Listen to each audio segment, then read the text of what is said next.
आमीन। आमीन। Thank you very much. बहुत बहुत शुक्रिया इस वचन को पढ़ने के लिए। तो आप जहां भी बैठे हैं, मेरे साथ ऊपर को हाथ उठाएं और सर की ओर देखकर बोले, हे मेरे मान यहोवा को धन्य कहे, और जो कुछ मुझ में है उसके पवित्र नाम को धन्य कहे। हे मेरे मान यहोवा को धन्य कहे और उसके किसी उपकार को ना भूलना। अपने आसपास देखें, जो भी चीजें आपको दिखाई देती हैं, 1 मिनट का समय लें। ये सारी चीजें बहुतायत के परमेश्वर ने आपको दी है। क्या आपने इनके लिए परमेश्वर का धन्यवाद किया है? अगर नहीं, तो जो कुछ आपको दिखाई दे रहा है, उन चीजों के लिए दिल से कहें, प्रभु धन्यवाद हो। धन्यवाद हो मेरे परिवार के लिए। धन्यवाद हो मेरी पत्नी के लिए। धन्यवाद हो मेरे पति के लिए। धन्यवाद हो बच्चों के लिए। धन्यवाद हो घर के लिए। धन्यवाद हो एक एक वस्तु के लिए। धन्यवाद हो इस मोबाइल या लैपटॉप के लिए। धन्यवाद हो इलेक्ट्रिसिटी के लिए। धन्यवाद हो नेटवर्क के लिए। धन्यवाद हो परमेश्वर आपके वचन के लिए। धन्यवाद हो पवित्र आत्मा के लिए, जो हमें सिखाने के लिए हमारे बीच में है। धन्यवाद हो मसीह यीशु के लिए, जिसने अपनी जान को कुर्बान किया और आज हमारे लिए प्रार्थनाएं कर रहा है। धन्यवाद हो उस स्वर्ग के लिए जो हमारे लिए तैयार किया गया है। धन्यवाद हो आज के दिन के लिए, जो आप दिन भर हमारे साथ साथ रहने वाले हैं। मेरे प्रिय, हमारे हृदय को धन्यवाद से भर जाने की जरूरत है। पौलुस कहते हैं, धन्यवाद ही सुना जाए।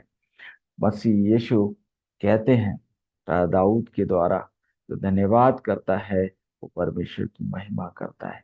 मेरे प्रियो, आइए हम अपने हृदय को धन्यवाद से भर लें, क्योंकि जब हम उन चीजों के लिए धन्यवाद करते हैं जो हमारे पास हैं, तो हमें उन चीजों को मांगने की, गिड़गिड़ाने की जरूरत नहीं पड़ती है जिसकी हमें जरूरत है। और आज का जो समाज है वो धन्यवादी नहीं है। हमको प्रभु इतना कुछ देते हैं, हमको धन्यवाद करने में शर्म आती है। शिकायत करने में हम सबसे आगे चले जाते हैं। मैं आशा करता हूँ आप सब ने धन्यवाद किया। आज की सुबह मैं फिर आपको बताना चाहता हूँ, अगर आपकी बीमारियां नहीं जा रही हैं, अगर आपकी गरीबी नहीं जा रही है, अगर आपके हालात बदल नहीं रहे, अगर आपके रिश्ते सुधर नहीं रहे हैं, तो इस फार्मूले को अपनाएं जो आपके पास है। एक एक चीज के लिए धन्यवाद करें। 100, सुबह उठते ही 100 चीजों को छुएं और उनके लिए धन्यवाद करें। आनंद आएगा। 5 मिनट लगेंगे, लेकिन आपसे ज्यादा खुश नसीब कोई इंसान नहीं। हमारे चारों ओर बहुतायत है, लेकिन शैतान चाहता है हम उन चीजों पर फोकस करें जो हमारे पास नहीं है। याद रखें, जो चीजें हमारे पास नहीं है, या तो हम उनको डिजर्व नहीं करते, या तो हमें उनकी आवश्यकता नहीं है, या फिर हम उनके लिए अभी तैयार नहीं है। जो हमारे पास है उसके लिए हम धन्यवाद देंगे तो वो हमें मिल जाएंगी जिनकी हमें जरूरत है। Thank you very much. आज के क्वेश्चन में जाना चाहते हैं, उत्पत्ति की किताब हमने बहुत ही शानदार तरीके से पूरी की है। सीखा कि बहुतायत का परमेश्वर अपने लोगों को बहुतायत से आशीष देना चाहता है। बहुतायत के परमेश्वर ने अब्राहम चुना, वहां से निकाला और उसे प्रतिज्ञा दी कि मैं तुझे बहुतायत की आशीष देना चाहता हूँ। अगर तू अपने लोगों को, अपने परिवार, अपने देश को छोड़ देगा, तो मैं तुझे इतनी आशीष दूंगा जिससे ना केवल तेरी जरूरतें पूरी होंगी, बल्कि तेरे द्वारा पृथ्वी के सारे कुल आशीष पाएंगे। यही प्रतिज्ञा आज की सुबह मेरे और आपके लिए है। कहानी बढ़ी, बढ़ती चली गई, और इसहाक ने उस बहुतायत में विश्वास किया, उन्होंने बहुतायत की आशीष पाई। याकूब ने बहुतायत में विश्वास किया, उन्होंने बहुतायत की आशीष पाई। याकूब के संतानों में यूसुफ ने अपना जीवन समर्पित किया, बहुतायत में विश्वास किया, और परमेश्वर ने उसको सरफराज कर दिया, मिस्र का प्रधानमंत्री बना दिया। और अकाल के समय में न केवल उनका अपना परिवार, बल्कि बहुत लोग बचाए गए। मेरे प्रियो, अभाव अगर कहीं है तो हमारी सोच में है। दुनिया में कोई अभाव नहीं है, किसी बली वस्तु की घटी है ही नहीं दुनिया में। और इसलिए हम धन्यवाद करना चाहते हैं। कहानी आगे बढ़ी। याकूब के मरने का समय आया। याकूब ने कहा, मैं तो अपने लोगों में दफन होना चाहता हूँ। मैं पराये देश में दफन नहीं होना चाहता हूँ। मैं उस देश में दफन होना चाहता हूँ जो परमेश्वर ने मुझे और मेरी संतानों को देने का वादा किया है।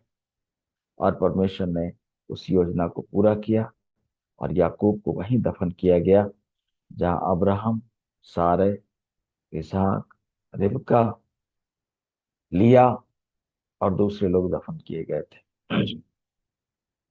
55-56 साल और बीत गए। यूसुफ के मरने का समय आया। वो गुलामी में थे, लेकिन उनका विश्वास गुलाम नहीं था।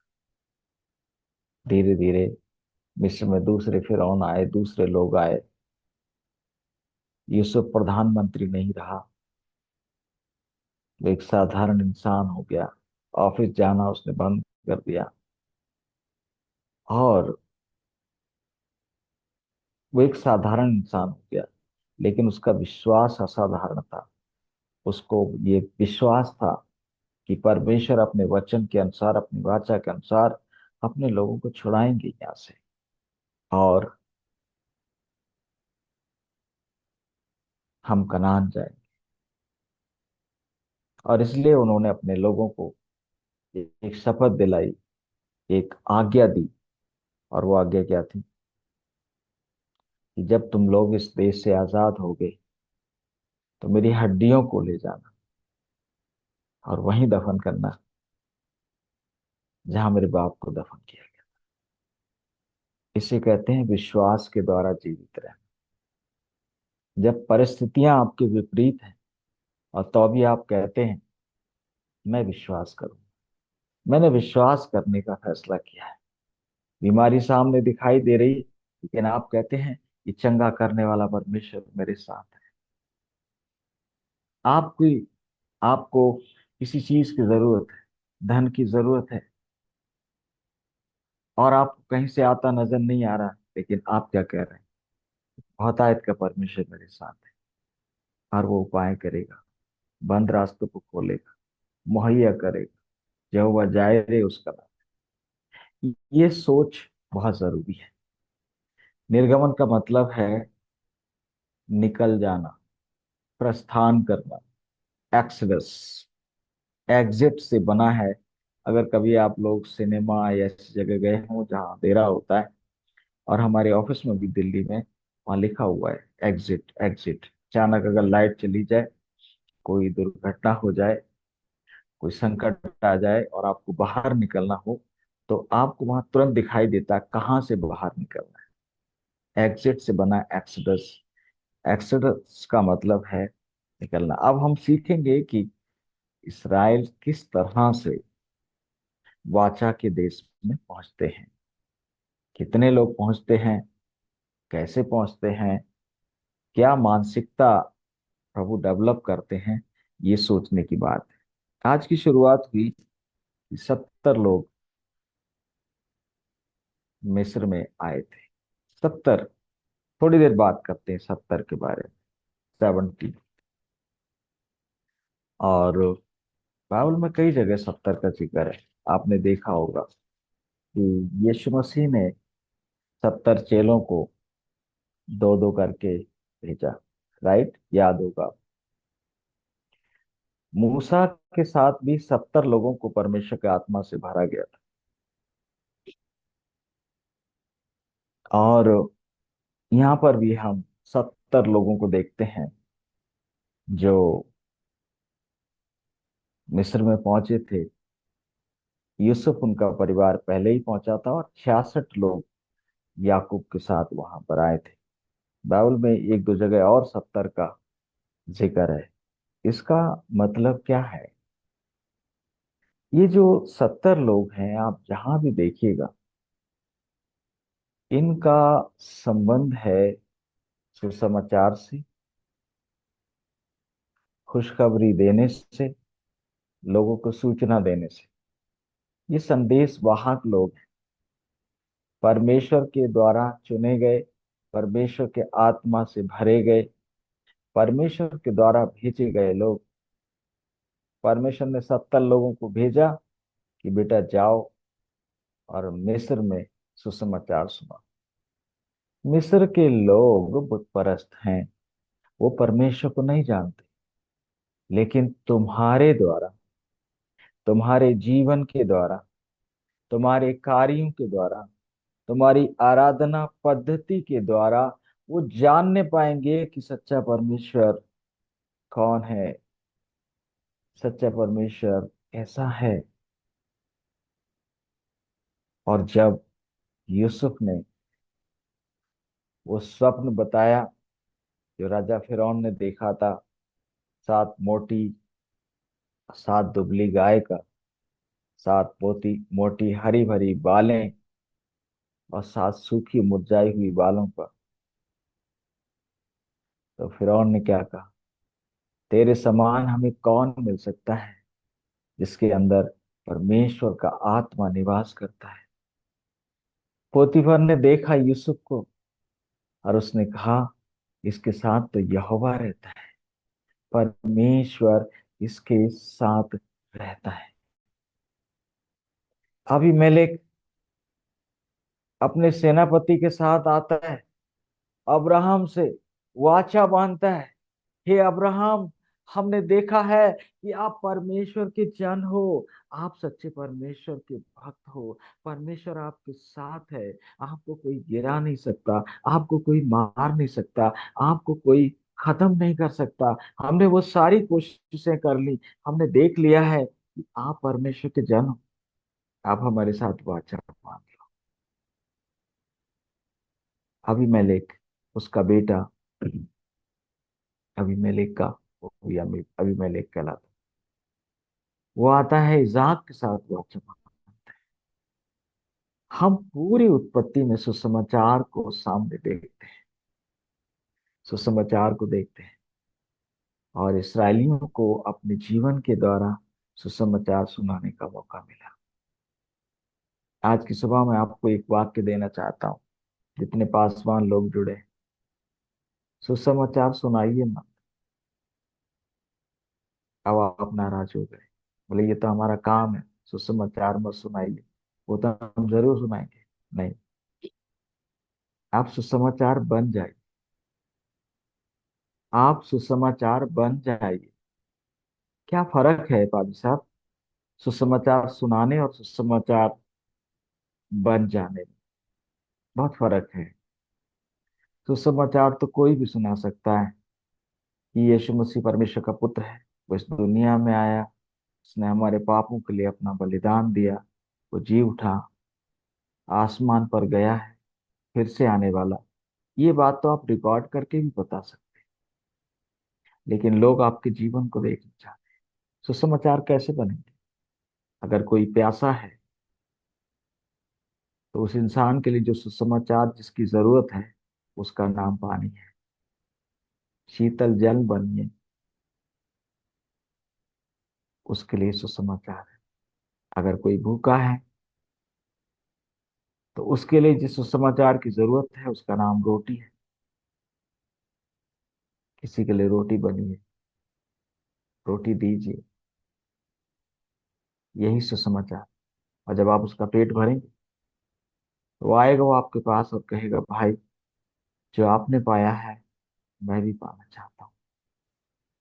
जो आपके पास है मसीह यीशु, मैं उसके बारे में अधिक जानना चाहता हूँ। अगर कोई नंगा है तो उसके लिए जिस सुसमाचार की जरूरत है, उसका नाम है वस्त्र। मैंने देखा हमारे घरों में कपड़े इतने भरे पड़े, मैं अपनी अलमारी देख, ऐसे कपड़े हैं जिनको 5 5 6 6 साल से हमने इस्तेमाल नहीं, जो क्या काम आ रहे। जबकि दुनिया में ऐसे कितने लोग हैं जो वस्त्र विहीन है, एक ही जोड़ी पैंट शर्ट, ऑफिस जाते हैं, साथ को धो के डालते हैं, सुबह को प्रेस करके फिर पहन के जाते हैं। तो समाचार बनिए। कोई इंसान अकेला है, मित्र विहीन है, उसके मित्र बनिए, यही उसके लिए सुसमाचार। कोई इंसान अपनी व्यथा अपनी पीड़ा सुनाना चाहता है, अपने कान दीजिए। इतना विश्वास बढ़ाइए, इतना भरोसा जीतिए लोगों का, कि लोग खुलकर अपनी बात आपसे कह सकें, और वो भरोसा कर सकें कि आप उनकी कमजोरी किसी के साथ साझा नहीं करें। आप किसी को नहीं बताएंगे कि वो इंसान भूखा था, मेरे घर खाना मांग गया। ऐसे इंसान बने। आज की दुनिया में भरोसे का अभाव, किसी पर भरोसा नहीं है। भरोसा आपका तोड़ा है, इसलिए आप भी दूसरों का भरोसा तोड़ देते हैं। भरोसेमंद बन, इसी सुसमाचार की जरूरत। लोग अकेले हैं, उनके साथ समय बिताइए, विश्वास की बात करिए, प्रेरणा की बात करिए। उनसे कहिए मत घबराइए, मैं आपके साथ हूँ। हो सकता मैं आपकी जरूरतें पूरी ना कर सकूं, लेकिन आपके साथ में खड़ा रहूं, मैं आपके साथ रुका रहूं। हाँ, मेरे ऐसे एक सुसमाचार की सुनाने वाले इंसान की जरूरत है। सुसमाचार सुनाइए मत, सुसमाचार बन जाइए।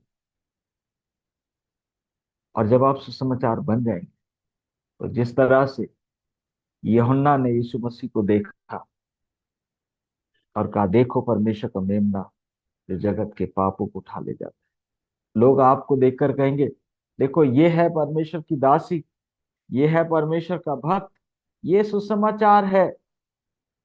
इस सुसमाचार ने मुझे जीवन दिया है। आप ऐसा बन सकते हैं। 70 प्राणियों से हमको ये प्रेरणा मिलती है, ये शिक्षा मिलती है। वचन कहता है, एक समय आया कि यूसुफ और उसके भाई सब मर मिटे। ये एक बहुत बड़ा सुसमाचार है, बहुत बड़ा सुसमाचार। आप कहेंगे सारे लोग मर मिटे, इसमें सुसमाचार क्या है? ये तो दुख का कारण है, ये तो निराशा का कारण है। पहले मैं भी ऐसी समझता था, लेकिन जब मैंने यशायाह 6 अध्याय के पहले वचन पढ़े, और पास्टर जॉन बिलमुट, जो हमारे यूनियन के कवि प्रेसिडेंट थे, अभी भी सक्रिय हैं, 100 साल करीब उनकी उम्र होने वाली है, और उनके द्वारा यहाँ पर मैंने संदेश सुना। अगर आपके पास बाइबल है तो आप मेरे साथ खोल सकते हैं, यशायाह 6 अध्याय। जिस वर्ष उज्जिया राजा मरा, मैंने प्रभु को बहुत ही ऊंचे सिंहासन पर विराजमान देखा, और उसके वस्त्र के घेरे से मंदिर भर गया। वाह! उज्जिया राजा मरा, तब परमेश्वर का दर्शन हुआ है शायद। ये उज्जिया राजा जो था, इनका चाचा था। चाचा पे बड़ा गर्व बड़ा घमंड था, और इसलिए सुसमाचार सुनाते थे। क्या बोलते थे? हाय तुम पर, हाय तुम पर, हाय तुम पर, तुम पापी हो, तुम गिरे हुए हो, तुम तुच्छ हो, तुम बेकार हो, परमेश्वर तुम्हें नाश कर देगा। 5 अध्याय तक यशायाह इस तरह का प्रचार कर रहा था। क्यों? उसको घमंड था ना अपने चाचा पर।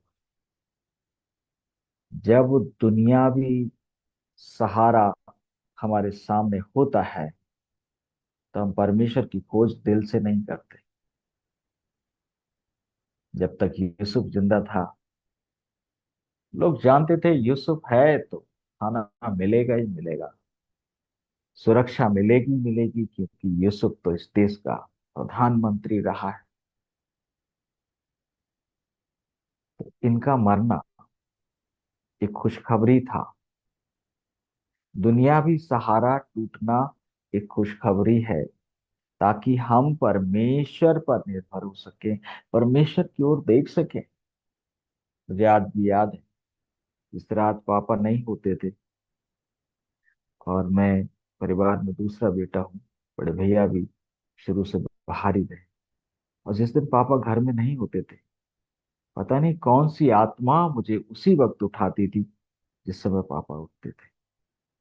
उठना, बत्ती जलाना, जानवरों को बांधना, खोलना, चारा देना, अगर ठंड है तो अलाव जलाकर बैठना। वो सारे काम खुद ब खुद कोई आत्मा मुझसे करवाती थी। जब दुनियावी सहारा हमसे जाता है तो हम और अधिक बलवान हो जाते, क्योंकि हम परमेश्वर की ओर देखने लगते हैं। और ये इसराइल यहोवा की ओर देखने लगे।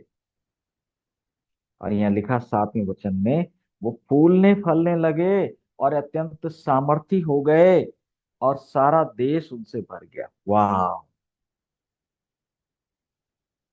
अगर कोई आपको छोड़ता है तो हालेलुया, प्रेज द लॉर्ड कहें, क्योंकि परमेश्वर चाहता कि आप परमेश्वर की ओर देखें। अगर कोई आपको लात मारता है तो परमेश्वर का धन्यवाद करें, ताकि क्योंकि अब आप परमेश्वर की ओर देख सकते हैं। मुझे प्रभु ने सिखाया, मैंने एक दो बार गलती की, कुछ लोगों को बहुत ज्यादा महत्व देने की कोशिश की। एक बार मेरा ट्रांसफर हुआ अलवर से अजमेर के लिए, और कमेटी में ही मैंने बोल दिया था किसी, मैंने कहा मैडम, ये सब आपकी वजह से हुआ है। और ये बात प्रेसिडेंट और दूसरे लोगों को अच्छी नहीं लगी। और बाद में मेरे साथ जो हुआ उसका मैं और खुदा ही जानता है। और भी कई बार ऐसे दुनियावी लोगों को मैंने भरोसा किया और उन्हीं ने मेरे लात मारे। आज मैं सबको प्यार करता हूँ, सब पर विश्वास करता हूँ, लेकिन भरोसा मेरा परमेश्वर की ऊपर पूरी तरह से।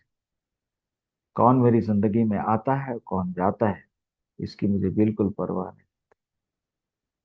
सबको इनवाइट करता हूँ, सबको आदर देता हूँ, सबको मौका देता हूँ। लेकिन जिस दिन कोई सोचने लगे नहीं, वो मेरे लिए खुदा से ज्यादा जरूरी है, तो मैं उसे जाने देता हूँ। आप जा सकते, खुदा से ज्यादा जरूरी कुछ भी नहीं हो सकता। चाहे वो जीवन हो, चाहे वो सेवकाई हो।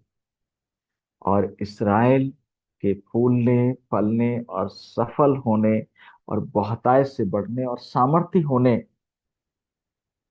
के कारण क्या है?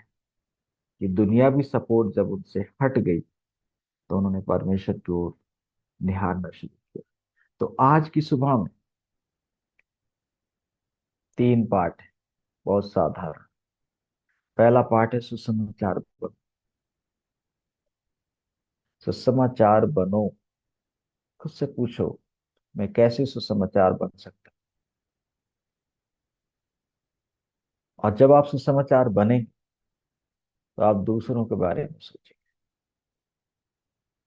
देने के बारे में सोचेंगे, उदारता के बारे में सोचेंगे, कृतज्ञता के बारे में सोचेंगे। दूसरा यह है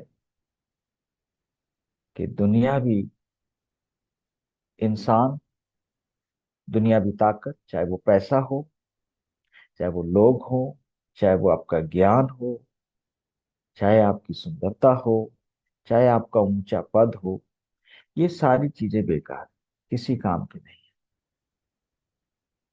वचन कहता, धन यहोवा की आशीष से मिलता है, और उसके साथ वो दुख नहीं मिलाता। निर्भर रहना है तो परमेश्वर के ऊपर रहना। परमेश्वर किसको आपकी भलाई के लिए इस्तेमाल करे, ये उसको फैसला करने दीजिए।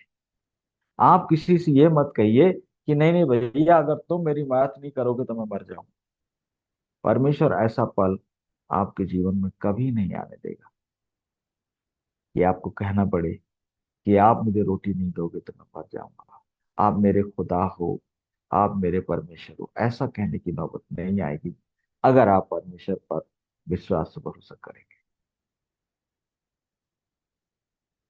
जो लोग परमेश्वर भरोसा करेंगे वो फूलेंगे, फलेंगे, अर्थात स्वस्थ होंगे, सुखी होंगे और संपन्न होंगे। आज की सुबह यह आह्वान है मेरे और आपके लिए, क्या? कि हमको पहाड़ पर बसा हुआ नगर बनना है।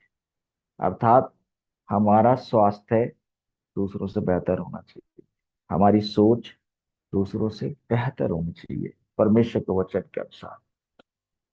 और हम संपन्नता में विश्वास, बहुतायत में विश्वास करने वाले हों, ताकि सचमुच हमारे जीवन बहुतायत आ सके। और जब हम ऐसे होंगे तो ये सारा देश हमसे भर जाएगा। आमीन। जैसे इस्राएल से सारा देश भर गया। ये आयत जब मैं पढ़ रहा था, बहुत बार पढ़ी, कल फिर पढ़ी, मन ने कहा अब आगे नहीं, इससे बेहतर संदेश नहीं हो सकता। और इसलिए हमने केवल 7 आयतें पढ़ी। हम और आप, हम सब अत्यंत सामर्थ्य बन जाएंगे अगर हम परमेश्वर को भरोसा करेंगे। 1 करोड़, 10 करोड़, 15 करोड़ का सपना जो भी है, वो परमेश्वर पूरा करेगा, आप और मैं नहीं। परमेश्वर ये देख रहा है कि क्या हम उसके आत्मा से भरे जाने के लिए तैयार हैं, क्या हम सुसमाचार बनने के लिए तैयार हैं। और जब हम सुसमाचार बन जाएंगे तो परमेश्वर का आत्मा काम करेगा जंगल की आग की तरह, और भीड़ की भीड़ आ जाएगी, इनको संभालना मुश्किल होगा। हम मौका तो दें परमेश्वर के आत्मा को काम करने के लिए। तो प्रभु आज के वचन के द्वारा हम सबको बहुत आयत से आशीष दे। आज का वचन आपको प्रेरित करे, आज का वचन आपको सामर्थ्य बनाए। Thank you very much.